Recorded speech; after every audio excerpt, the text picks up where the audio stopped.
Hello everyone, welcome to the OneClass channel. My name is Marlyn. I'm a second year chemical physics student at the University of Waterloo with a minor in math.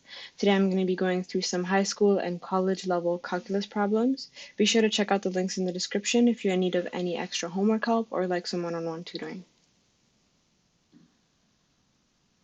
Okay, so for our first question, we're going to be finding the derivatives of our trig functions.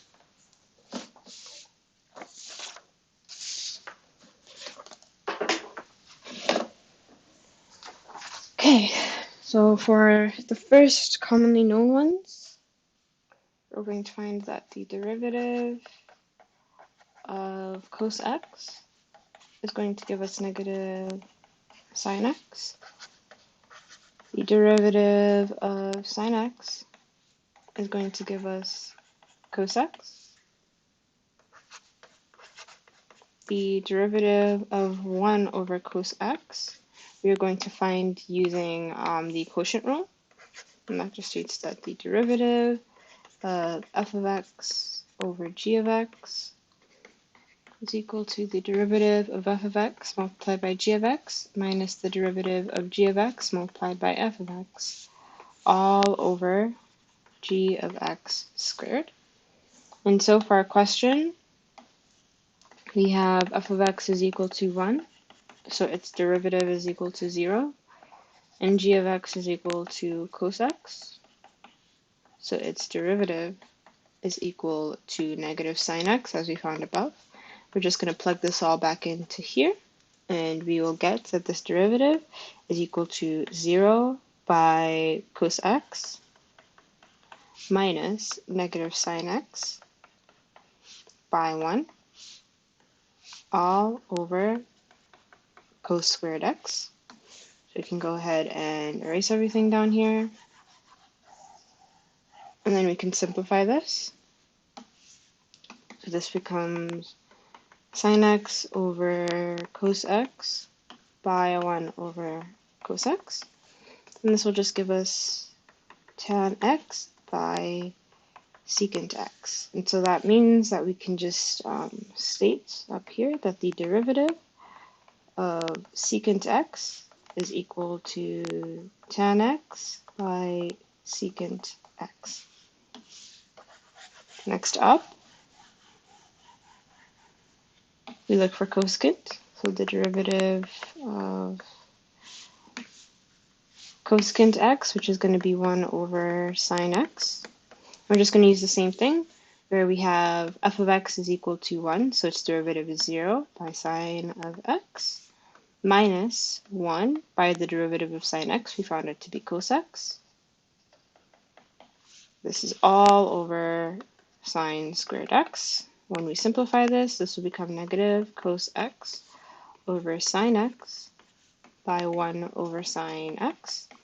And this will give us negative cotangent x by cosecant x. And so, if we just rewrite our answer up here, we'll get the derivative of cosecant x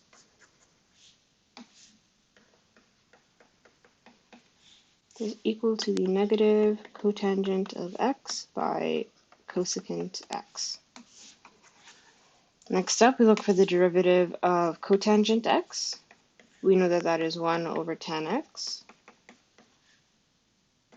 and that is going to be the derivative of cos x over sine x. If you go about finding that using the quotient rule again, we have f of x is equal to cos x. The derivative is going to be negative sine x. G of x is sine x. And the derivative is going to be cos x, as we found above. So once we put that all back into our quotient rule formula, we will get, let me write it down here, negative sine x multiplied by sine x minus cos x, this is g prime, multiplied by cos x, and this is all going to be over sine squared x, We know that this is the negative of sine squared x plus cos squared x all over sine squared x. This is a trig identity. We know that it is going to be equal to 1. And so we get negative 1 over sine squared x, and that is going to be negative cosecant squared x.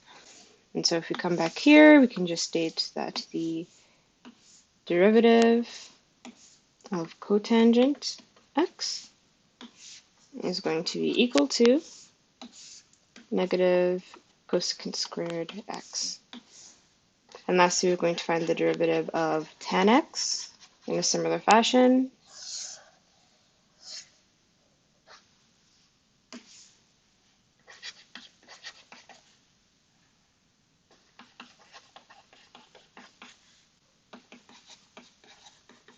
And this is going to be sine of x over cos of x.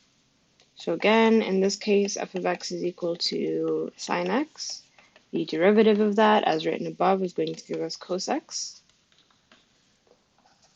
G of x is equal to cos x. The derivative of that, as written above, is going to be negative sine x. Plug that all back into our quotient rule formula. And we get that d over dx of tan x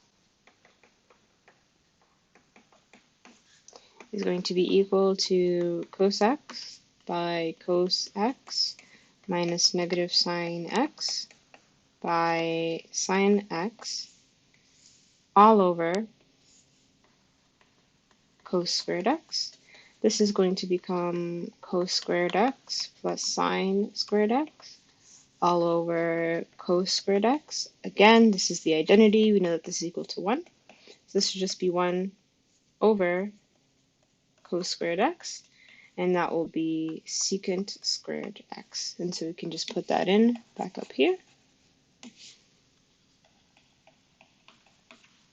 And those will be your final answers for this question.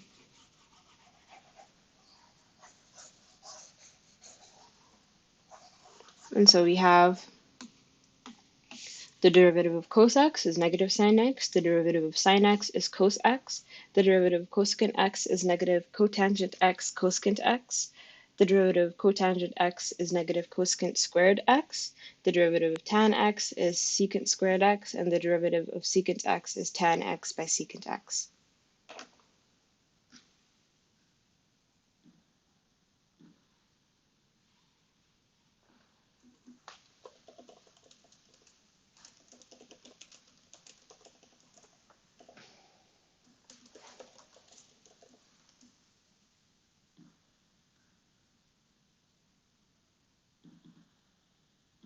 Next up, we're looking for the square root of 100.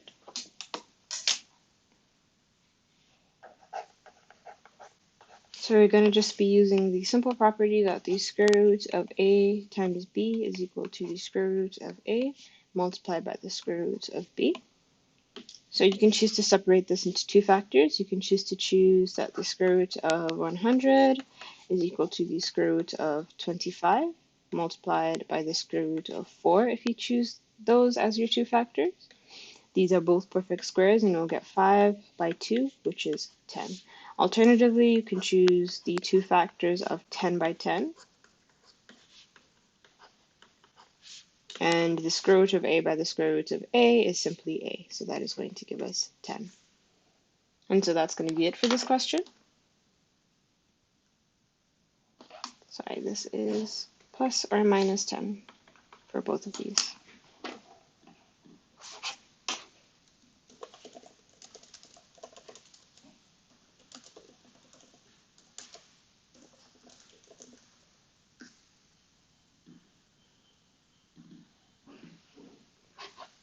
Okay, next up, we'd like to simplify this radical expression. We are going to be using exactly what we used before. Square root of a times b is equal to the square root of a multiplied by the square root of b.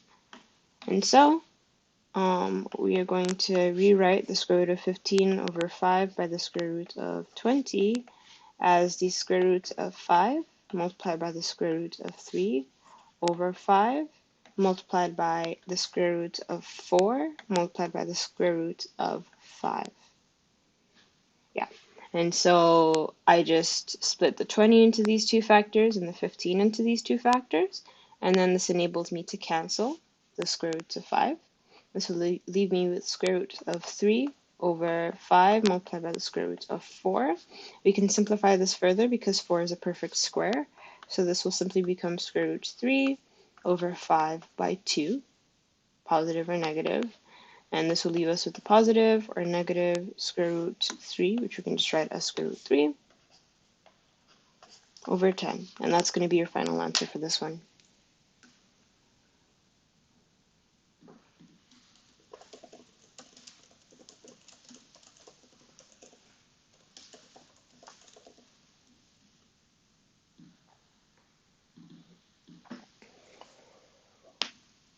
Okay, next up we will be figuring out what the integrated rate law is. And it's just an equation that's typically used in chemistry, and it just relates the concentration of reactants or products, so just the species that you're working with in chemistry, to time. And so it actually writes the concentration in a manner that is proportional to time. And so you can rewrite that as A as a function of T, basically. And the integrated rate law itself states that ln A is equal to ln A initially minus KT, right? So this would be A represents the concentration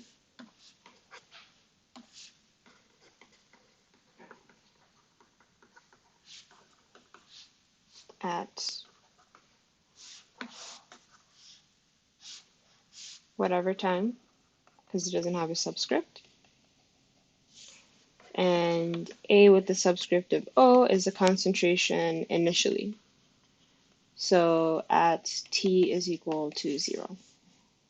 And so if we just rearrange this equation, we can get that KT is equal to ln AO minus ln A. And then we can use the logarithm rule in order to recognize that log base A of m over n is equal to the log base A of m minus log base A of n. These two both have the same base of e, so we can apply this. And we get that kt is equal to the ln of my initial concentration over the concentration at whatever time. And then we can solve for this by moving over the base, which is another logarithmic property. And that just states that if you write log A of B is equal to C, you can rewrite that in exponential form as A to the power of C is equal to B. So we're just going to apply this here, and just remember that ln can be written in the form of log base E. And then we just rewrite what was in our brackets. And then we're just going to move the base on over. So it will become E raised to KT is equal to initial concentration over my final concentration. You can alternatively decide to rearrange the equation differently at the beginning and leave it in the form of negative KT is equal to ln of A minus ln of A initially. Yeah. And so again, this would become ln concentration of A over initial concentration of A. If you just use the same properties we used before, which would become e to the power of negative KT is equal to A over initial concentration. So any of these two can be used, and they're quite useful in your calculations when you're performing chemistry, for example, in labs.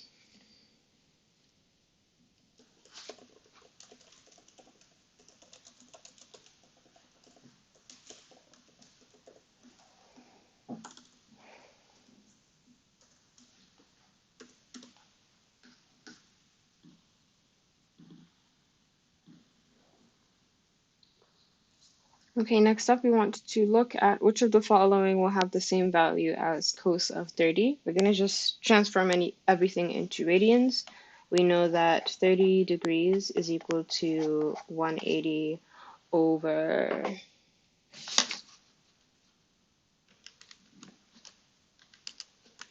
6.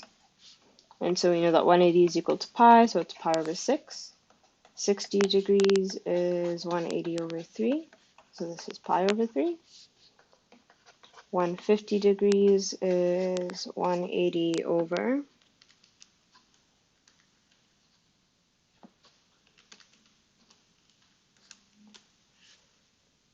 1.2, so you can write it as pi over 1.2,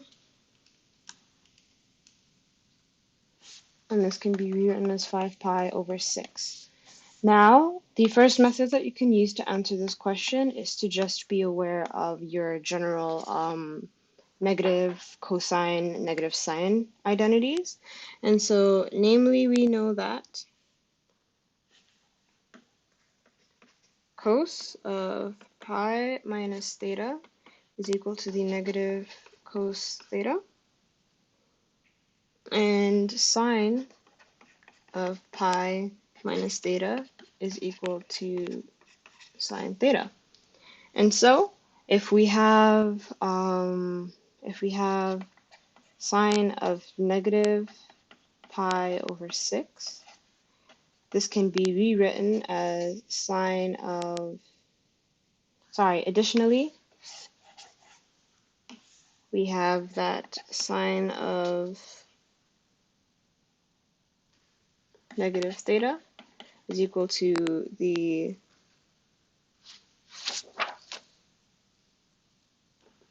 just one moment.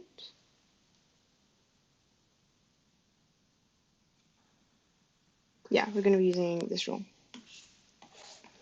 And so, just from looking at the answers, you can see that sine of pi over 3, this can be rewritten, so sine 60, as sine of pi minus pi over 6 is going to be the same thing as sine pi over 3.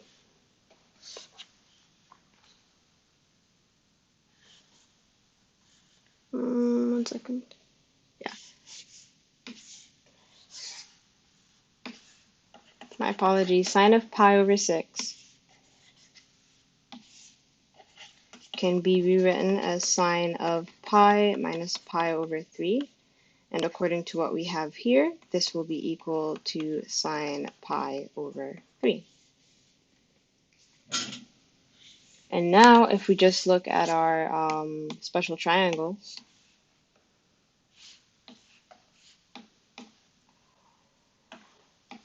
we can find all of these values.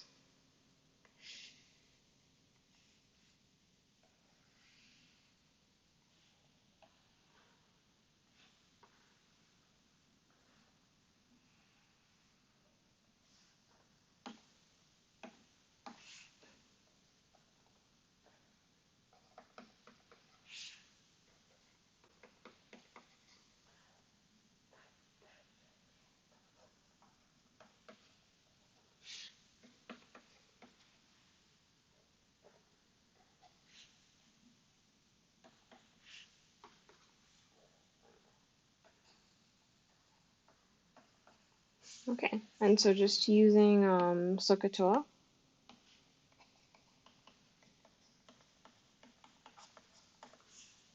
we will have that sine pi over 3 is going to be opposite over hypotenuse, so root 3 over 2h over h, which is obviously root 3 over 2. Let's just find all of the angles. Sine pi over 6, this is supposed to be pi over 4. Pi over 4, sine pi over 6 is going to be 1 over 2h over h, which is obviously 1 over 2. And sine pi over 4 is going to be k over root 2k, and this will give us root 2 over 2. Just one moment, I'll be right back.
Okay, I'm sorry about that. So let's continue. So we found that sine pi over 2 is equal to root 2 over 2. Let's do our cos angles. So cos pi over 3 adjacent over hypotenuse, and so 1 is equal to 1 over 2 h over h, so 1 over 2. Cos pi over 6 is going to be equal to root 3 over 2 h over h, which is obviously root 3 over 2. And lastly, cos pi over 4 is going to be, again, k over root 2k. And that's just going to be root 2 over 2. And so if we're looking for cos of, we found our angle to be pi over 6, it's going to be equal to root 3 over 2, which is equal to what we have up here, and that is sine pi over 3, which is equal to sine of 60 degrees. And so obviously our answer C is correct. Just to ensure that none of the others are correct, we're going to use the identities we wrote up above in order to find out what they actually are. So sine of negative pi over 6, we're going to look for a negative identity for the sine angles.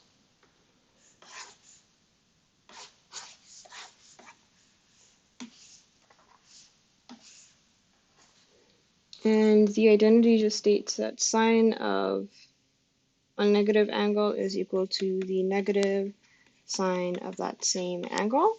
And we found sine pi over 6 to be 1 over 2. So this is negative 1 over 2. Cos of negative pi over 3 is going to be equal to the, sorry,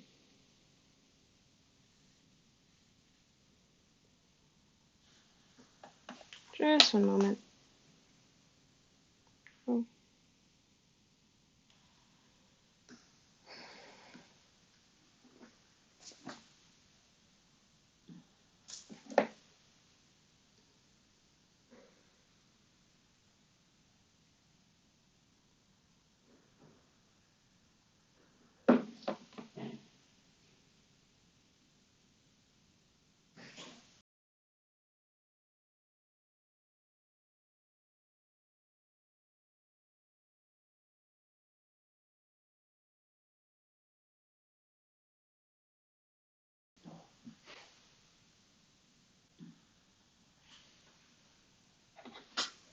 Yeah, so cos of negative pi over 3 is going to be equal to cos pi over 3.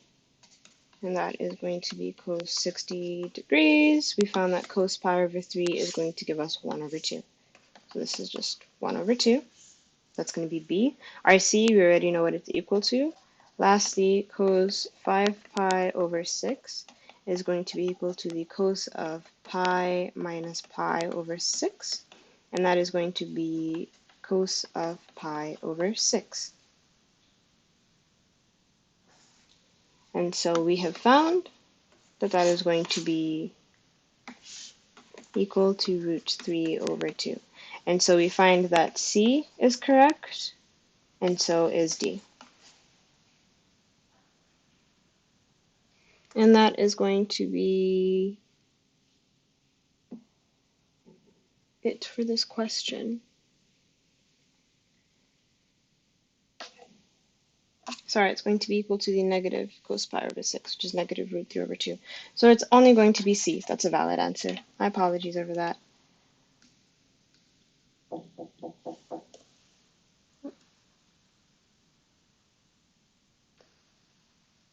Just one moment.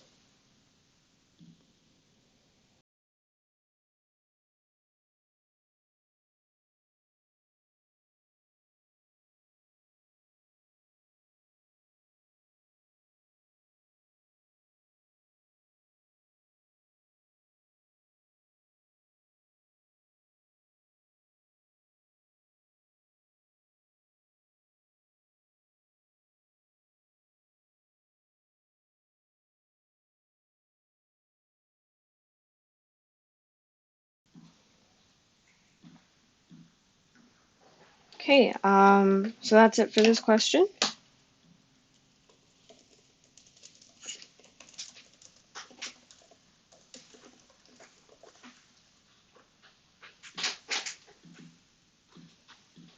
On to the next. We want to use the binomial theorem to find the Maclaurin series for our function y is equal to f of x. And in the question,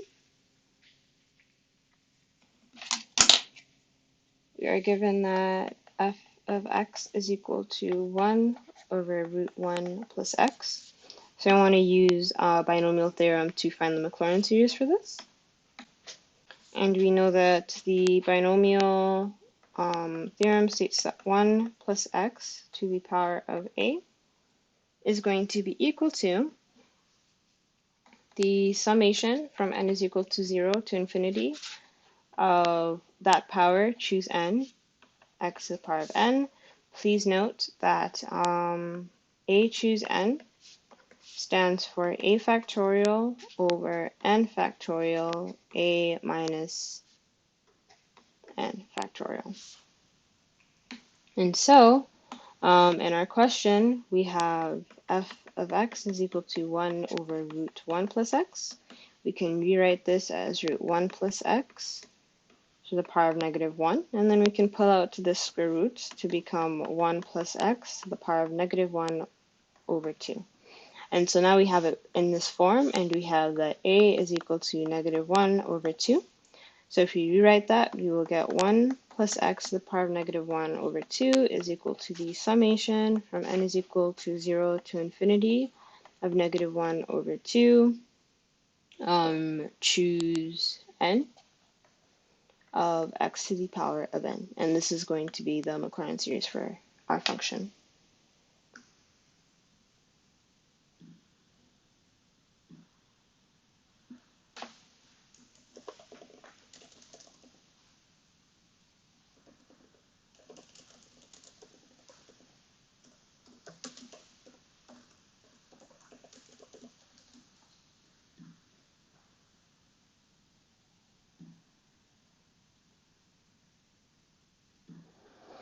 Next up, you want to find the exact values. And so again, with our special triangles, you know that if we have pi over 6, pi over 3, we get root 3 over 2 h, 1 over 2 h, which means that sine pi over 6 is going to be equal to 1 over 2 h over h, and that's simply going to be 1 over 2, and cos pi over 6 is going to be root 3 over 2h over h, which is obviously root 3 over 2.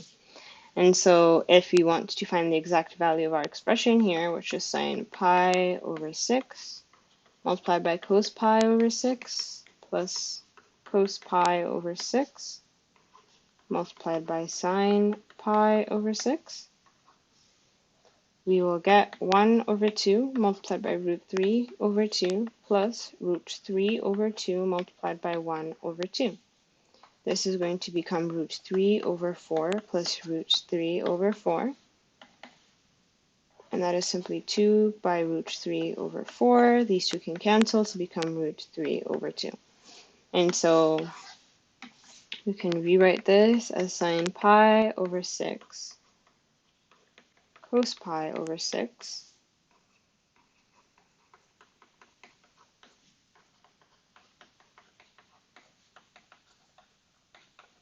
and this is just equal to cos pi over 6. And so the exact value is this, but you can also rewrite this statement as cos pi over 6. And that's it for this question.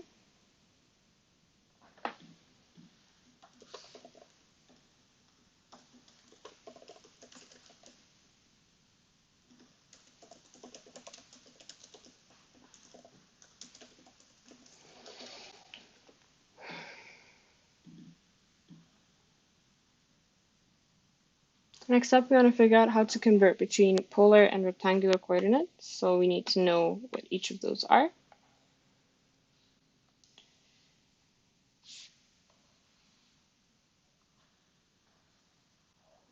So if we have the same point located here,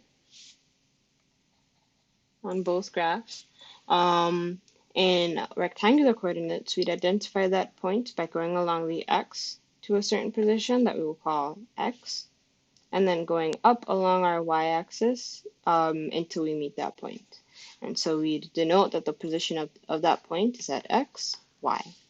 In polar coordinates, we just go straight to the point, but we also take notes of the angle that it is made between the x-axis and the line that is going straight to that point. And so we call the length of this line r and theta. And so the two coordinates that we'd use would be r and theta. Clearly, we can see that if we just superimpose these two graphs on each other, then we'd have r as this and theta as that. Now we can use this in order to find r in terms of x and y, and theta in terms of x and y, and x and y in terms of r and theta. And so just using Pythagorean theorem, we know that r squared is equal to x squared plus y squared. So r is equal to the root of x squared plus y squared. Additionally, we know that tan of theta is going to be y over x, which means theta can be written as arctan of y over x. Now when we come to finding y and x in terms of r and theta, we know that sine of theta is going to be y over r. This will lead us to the conclusion that when you solve for y is equal to r sine theta. We also know that cos theta is equal to x over r. So x is equal to r cos theta. And that is just going to be how you convert between the two. So as an example, if you're given r is equal to 4 and theta is equal to pi over 6, you will get that y would be 4 sine pi over 6, which is 4 by 1 over 2, which is simply 2. And that x is equal to 4 cos pi over 6, and this is just 4 by root 3 over 2, and that's just 2 by root 3. And so now if you put all of those values back in, everything should make sense. Where you get y is 2, x is 2 root 3, and then lastly our r here will be 4. And r theta would be pi over 6. And that's going to be it for this question of how you interconvert between the two.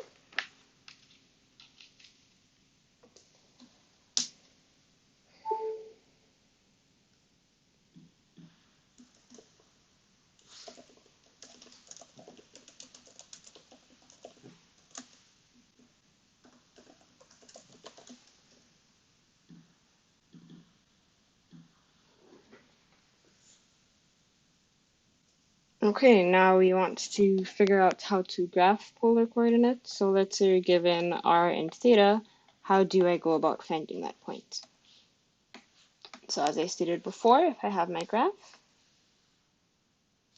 and I'm given r and theta, I will travel along a straight line that makes an angle of theta to my x-axis. So if that magnitude is 4, I will travel 4 units along that line, and my angle with the x-axis will be here. And so that's how I'd go about finding that point. And so let's say I'm given that r is equal to 4 and theta is equal to pi over 2. I know that an angle of pi over 2 means that I've gone all the way from here until here, so that's my pi over 2. And then my r is equal to 4. And so I would go along that line until I hit 4. And that's where my point is going to be. So it's the same thing as having the point 0, 4 in rectangular coordinates. And that's going to be it for this question.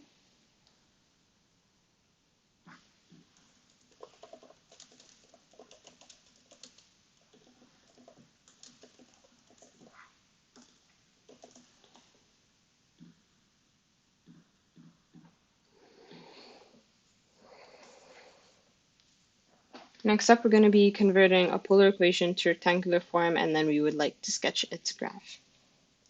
And so we are given r is equal to cotangent theta cosecant theta. Again, just remember r is equal to root x squared plus y squared. Theta is equal to inverse tan y over x. Y is equal to r sine theta, and x is equal to r cos theta.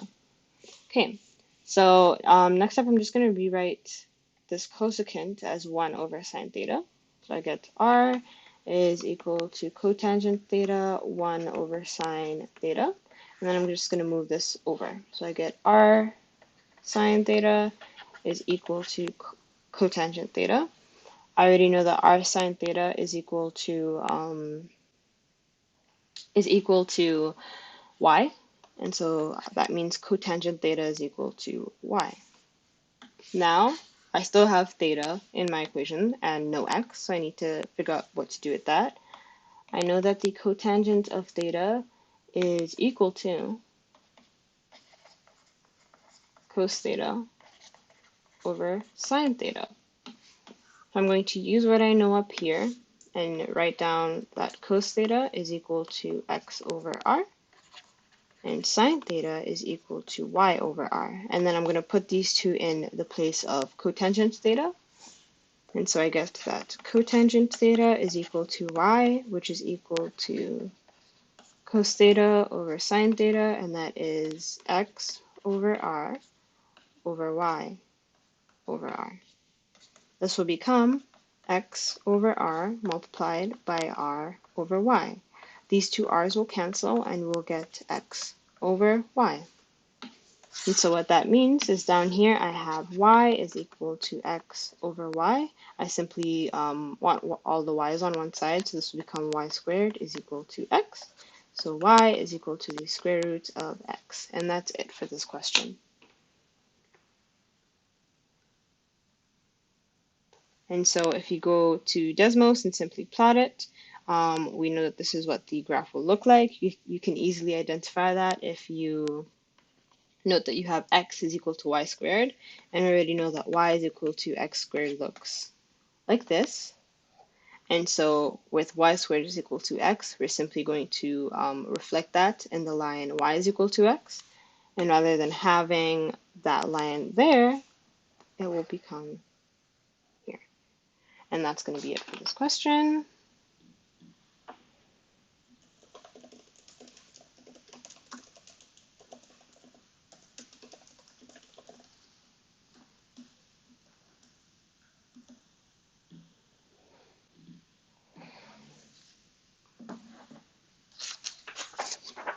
Next up, we'd like to figure out how to differentiate log base 2x.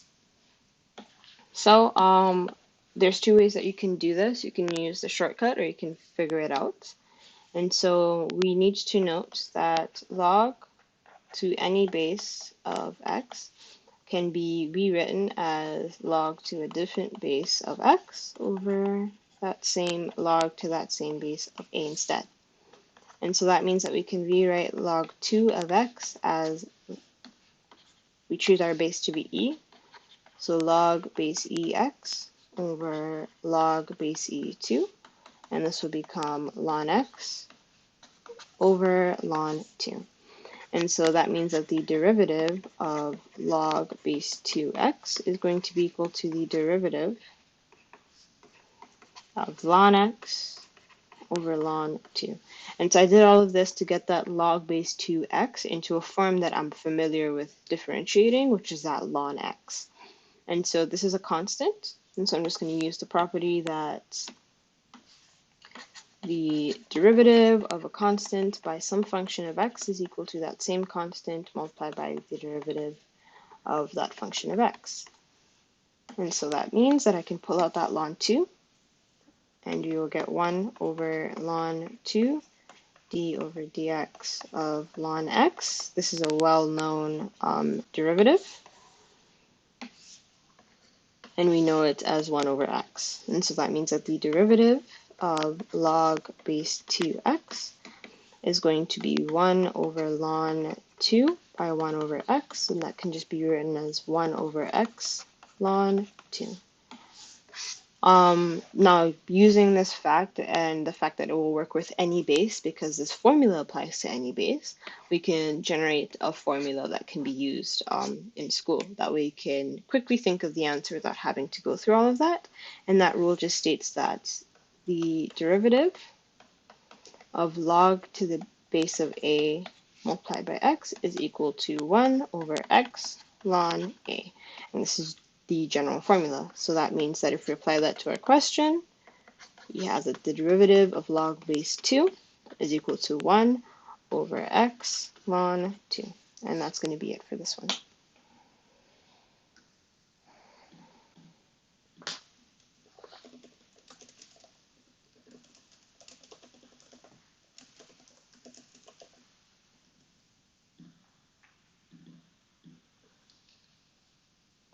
Okay, next up, we want to find the derivative of tan x.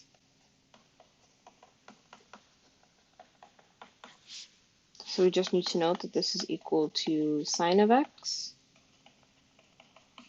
over cos x. So we're going to use the quotient rule,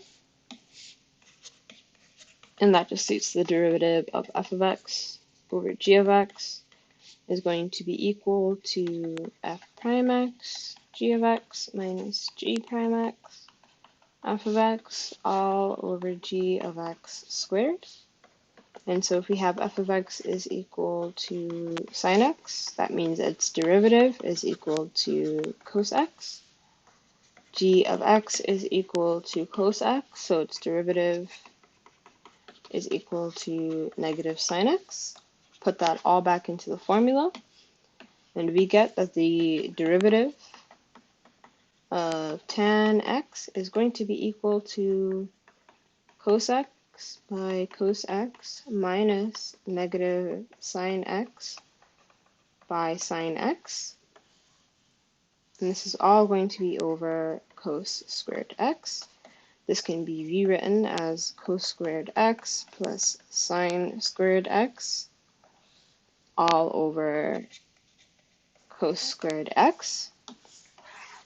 So this isn't a neat formula to leave it in, so we're going to apply some identities and what we know some trig functions are to deal with the numerator and the denominator. So firstly, we know that cos squared x plus sine squared x is equal to 1. So this will become 1 over cos squared x is equal to d over dx of tan x. And then additionally, we know that 1 over cos x is equal to secant x. That means that 1 over cos squared x is equal to secant squared x. And so this all means that the derivative of tan x is going to be equal to secant squared x. And that's going to be your final answer.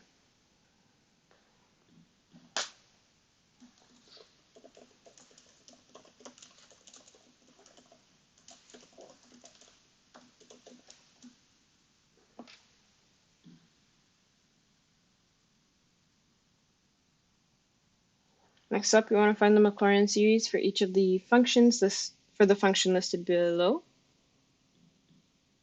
And so how we're going to do this, where we have the function is equal to 3ex plus 3e to the minus x, is we're going to find the Maclaurin series for e to the x and e to the minus x, and then we're just going to multiply 3 by what we find plus whatever else we find for that other one. And so first we start with e to the x. As the general formula, we know that the Maclaurin series is from n to infinity of the nth derivative of f, evaluated at 0 over n factorial multiplied by x to the power of n. And so let's go about finding our derivatives.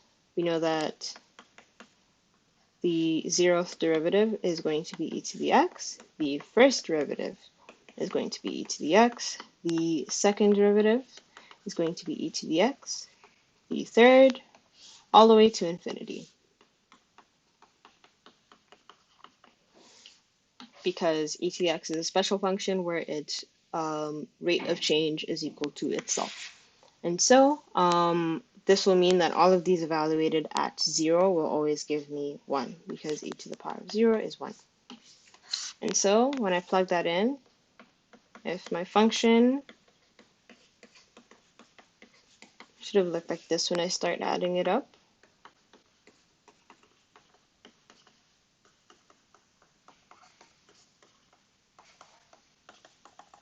We're just going to plug in our values. We know that we have 1 by x to the power of 0 over 0 factorial plus 1 by x to the power of 1 over 1 factorial plus 1 by x squared 2 factorial. And you just continue like that. And you'll get a general pattern of 1 plus x to the power of 1 plus x squared over 2 factorial plus x cubed over 3 factorial. And you just continue. And from this, we can start to gauge a pattern that we can write as the power series from n is equal to 0 to infinity of x to the power of n over n factorial. Because we have x to the power of 0 over 0 factorial is 1, x to the power of 1 over 1 factorial is x to the 1, and you'll get all of these terms. And so this pattern is correct. And so this is equal to e to the x.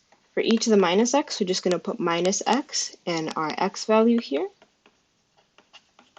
And so we put minus x to the power of n over n factorial. We can pull out that minus 1.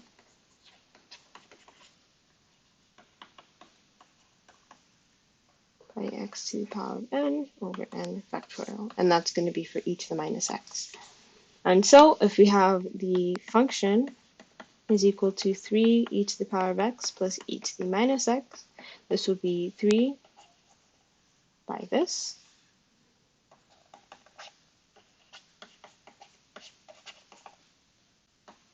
Plus this.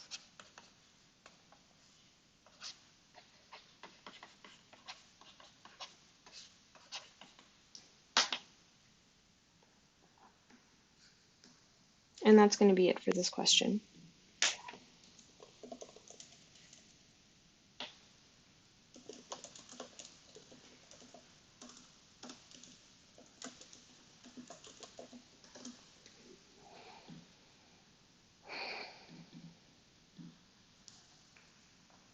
Okay, next up, we want to find the derivative of y.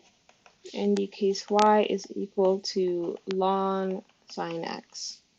And so we know that the derivative of t, if t is equal to ln u and u is a function of x, is going to be equal to 1 over u multiplied by the derivative of that function of u. And so if we apply that here, we will get that dy over dx is going to be 1 over sine x multiplied by the derivative of sine x. We already know that the derivative of sine x is cos x, as we found earlier. And so this will just be equal to 1 over sine x by cos x, and we can rewrite this as cotangent of x because it is cos x over sine x, which you can think of as 1 over tan x, since tan x is sine x over cos x, and this is the inverted version of that. And so when you plot that, you'll get this graph, and that's going to be it for this question. And so the red is the derivative of our function, so cotangent x, and the blue is our function. That's going to be it for this one.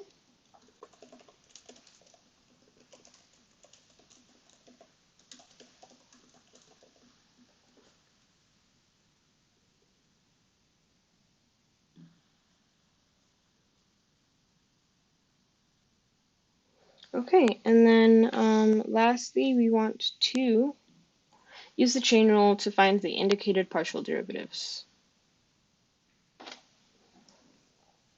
And so the chain rule just states that dz of ds, in the scenario that z is a function of x and y, and x is a function of st, y is a function of st. Then in order to find the derivative of z with respect to s, it will be equal to the derivative of z with respect to x multiplied by the derivative of x with respect to s, plus, you do the same thing for the y component. And so if it was x, y, z, then you'd also have dz over dz, sorry, dz over dz plus dz over ds, if z was also a factor here. And so, with our function, we have that z is equal to x to the power of 4 plus x squared y. X is equal to s plus 2t minus u. And y is equal to s t u squared. And we're trying to find the derivative of z with respect to s, evaluated at s is equal to 4, t is equal to 2, and u is equal to 1.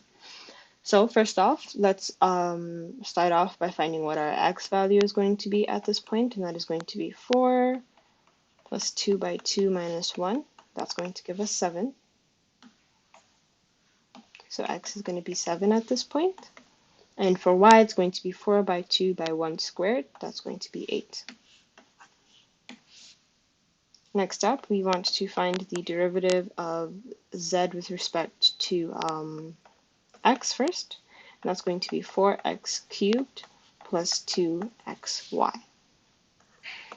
The derivative with respect to y is going to be simply x squared, because this is y to the power of 1, so the 1 will drop to multiply by the x squared, leaving a 0. So this is going to be it for this one.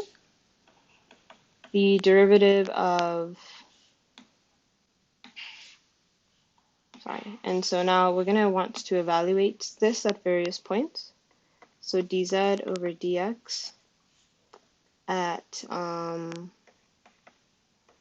x is equal to 7 and y is equal to 8 is going to be 4 by 7 cubed plus 2 by 7 by 8. And so that's going to be 1484. dz over dy, evaluated at the same point, so 7, 8, is going to be 7 squared, and that's going to give us 49. Now I want to deal with my dx terms. So dx over ds is going to be 1, because the power of 1 will just drop, and there's no other variable including the s. Dx over dt is just going to give me 2. Dx over du is just going to give me minus 1. Dy over ds is going to give me tu squared, evaluated at the point I want, which is t is equal to 2 and u is equal to 1, will be equal to 2. Dy over dt is simply going to be su squared, evaluated at s is equal to 4 and u is equal to 1. This will give me 4. Dy over du is going to give me 2st, evaluated at s is equal to 4 and t is equal to 2. This will be 2 by 4 by 2, and that's going to give me 16.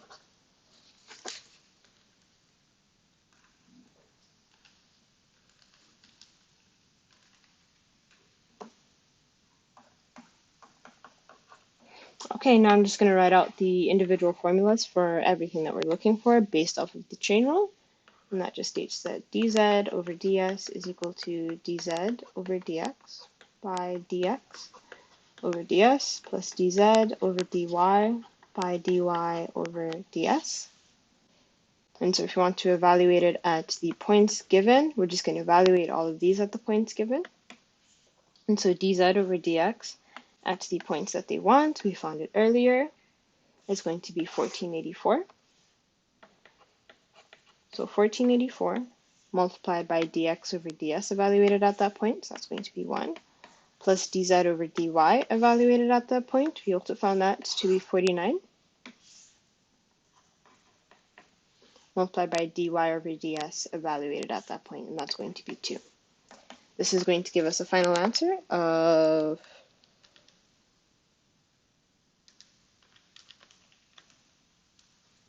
1582 for our first part, so A. Next up, if you want dz over dt, it's going to be dz over dx by dx over dt plus dz over dy by dy over dt. This is going to be 1484 multiplied by, let's look for dx over dt, that's 2,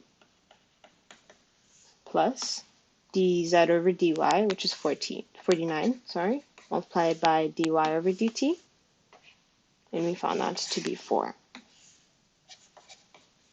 So this is going to give us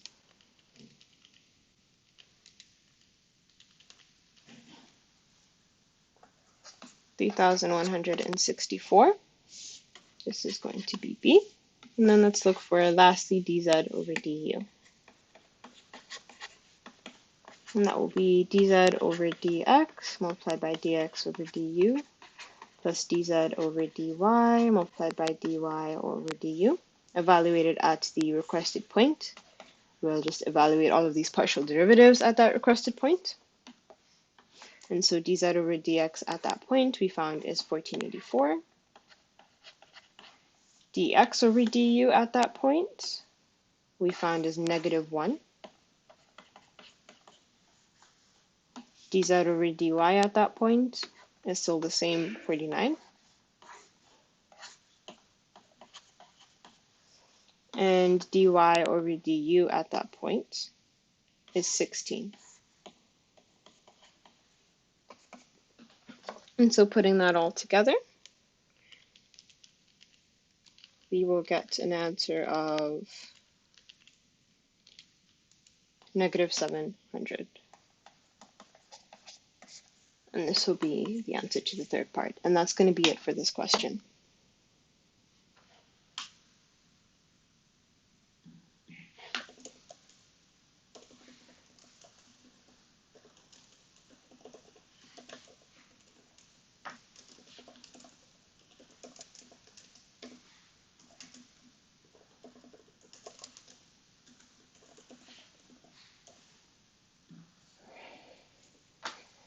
Okay, and those are all the questions I have for you today. I hope you enjoyed today's stream. If you'd like to be notified of when we post more questions, be sure to hit the subscribe button and the bell next to it. If you would like to be able to post your own questions that can be answered on the live streams, be sure to check out the links in the description. This has been Marlyn from OneClass, and I hope to see you next time.